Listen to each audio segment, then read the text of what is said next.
A very good morning, students. Today we are going to start a new chapter, chapter number 10, Raja's Useful Collection. It is a very beautiful play that we are going to read today. इस play में बहुत सारे characters हैं जिनके बारे में हम पढ़ेंगे. बिफोर नोइंग द कैरेक्टर्स, पहले हम वार्म अप एक्सरसाइज रीड करते हैं. What are the things that you like to collect? How do you store the items you like to collect? आपको कौन सी चीज़ें कलेक्ट करने का शौक़ है और आप उन चीज़ों को कलेक्ट करके कहाँ पे स्टोर करके रखते हैं, ये आपको बताना है. Now characters of the play. इस प्ले के कौन कौन करेक्टर्स हैं? करेक्टर्स मतलब इस प्ले में कौन कौन हैं. नरेटर, जो कहानी को व्यक्त कर रहे हैं, बता रहे हैं. Miss Maya, Raja, Leena, Mary and Ali. So these are the characters of the play. Narrator. Miss Maya taught the youngest children in Lajpat Lane School. There were about 20 children in her class and one of them was a boy called Raja. Now Raja was particular about his trousers and always had pockets in them. This was to keep things in, and of course, Raja was a collector. He collected anything at all that was interesting and fitted into his trouser pocket. Narrator कहते हैं माया एक school teacher हैं और वो लाजपत लेन school में जो सबसे छोटे बच्चे हैं उनको पढ़ाती हैं. उनकी क्लास में 20 बच्चे हैं और उनमें से एक लड़का है, एक स्टूडेंट है जिसका नाम है राजा. राजा अपने ट्राउज़र्स को लेके, अपने पैंट्स को लेके बहुत ही पर्टिकुलर है क्योंकि वो वही पैंट्स पहनता है, वही ट्राउज़र्स पहनता है जिसमें पॉकेट्स होते हैं. उसे अपने पॉकेट्स में चीज़ें रखने का शौक़ है.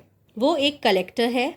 उसे जो भी चीज़ इंटरेस्टिंग मिलती है और जो चीज़ें उसके पॉकेट में फ़िट होती हैं वो उन चीज़ों को अपने पॉकेट में रख लेता है.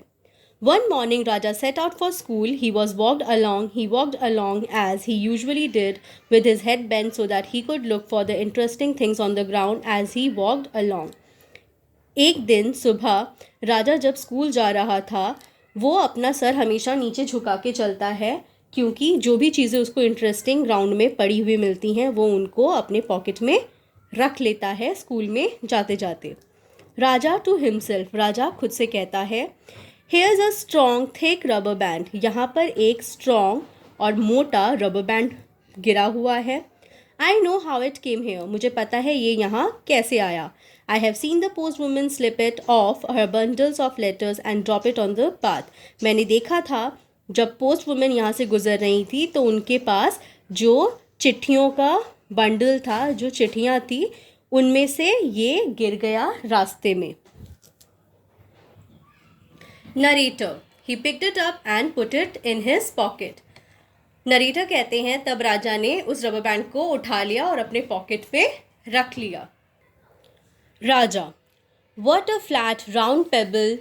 It is lovely to hold, cold and smooth.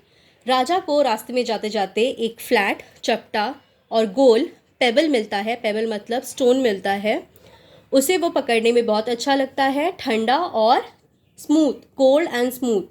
Smooth मतलब चिकना लगता है उसे वो पत्थर, बहुत पसंद आता है.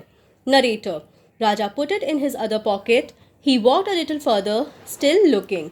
राजा उसे अपने दूसरे पॉकेट में रख लेता है और आगे चलता रहता है देखते हुए कि उसे कोई चीज़ मिल जाए. राजा. That's a shiny silver safety pin. I will put it my pocket with the rubber band and here's a matchbox. It is quite clean and new.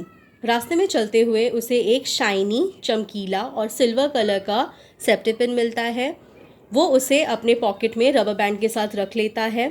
उसको फिर एक मैच बॉक्स दिखता है और वो मैच बॉक्स क्लीन और new था, साफ और नया था. Narrator. Raja opened it and sniffed. It smelled like matches. A funny smell that made his nose wrinkle. He was very pleased with the empty matchbox and put it into the pocket with the rubber band and the safety pin.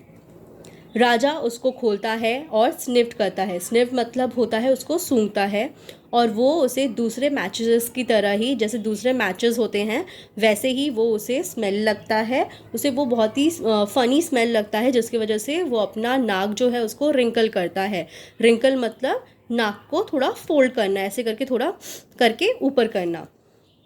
वो बहुत ही खुश होता है खाली match box देख के, और उसे जिस पॉकेट में उसने रबर बैंड और सेफ्टी पिन रखा था उस पॉकेट में वो मैच बॉक्स को भी रख लेता है। Raja, that's a long piece of green string near the hedge. और उसे रास्ते में चलते चलते हेज मतलब होता है जो फार्म्स वगैरह में बाउंड्री होती है, जो बाउंड्री देके रखते हैं, उसके पास उसे एक ग्रीन कलर की स्ट्रिंग, एक रस्सी मिलती है जो काफ़ी लंबी थी। Narrator, he picked it up and put it in the pocket with the smooth cold payable. और जिस पॉकेट में उसने वो फ्लैट स्मूथ पेबल रखा था उस पॉकेट में वो उस ग्रीन स्ट्रिंग को भी रख लेता है। Now he was nearly at the school gate. अब वो लगभग स्कूल के गेट के पास पहुंच गया है। He began to jog along. और वो जॉग करने लगता है, मतलब धीरे धीरे भागने लगता है, जैसे एक्सरसाइज करते हैं जॉगिंग, वैसे ही वो स्कूल की तरफ जाने लगता है। Kicking a tiny broken piece of red brick in front of him. और उसके सामने एक छोटा सा रेड कलर का ब्रिक था, पत्थर था, पीस था, जिसको वो किक करता हुआ स्कूल के अंदर लेके जाता है। Raja, I suppose this might come in useful too. और राजा उस छोटे से लाल ईंट को देखकर कहता है कि ये भी शायद मेरे काम आ जाए। Narrator, so he picked it up and put it into his pocket with the rubber band and the safety pin and the matchbox। और वो जिस पॉकेट में उसने रबर बैंड, सेफ्टी पिन और मैच बॉक्स रखा था उसी पॉकेट में वो छोटे से उस ईंट को भी रख लेता है। He ran into the playground feeling very cheerful। और उसके बाद वो प्लेग्राउंड में भागता हुआ जाता है बहुत ही खुशी के साथ, बहुत ही आनंद के साथ। Now you will hardly believe it, but every single thing in Raja's pocket came in useful that day in school. When Raja went into the classroom, the first person he saw was Miss Maya watering the plants in their pots. और आपको विश्वास नहीं होगा, उसने उस दिन जो जो चीज़ें कलेक्ट की थी वो सारी चीज़ें उसको ज़रूरत में लगी, वो सारी चीज़ें उसको यूज़ में आई उस दिन स्कूल में। राजा जब अपने क्लासरूम में गया तो उसने जिस इंसान को सबसे पहले देखा वो थी उसकी टीचर मिस माया, जो कि पौधों को पानी दे रही थी। Thank you so much for watching. इस वीडियो में हम सिर्फ इतना ही रीड करेंगे और बाकी जो प्ले है वो हम सेकेंड पार्ट में रीड करेंगे।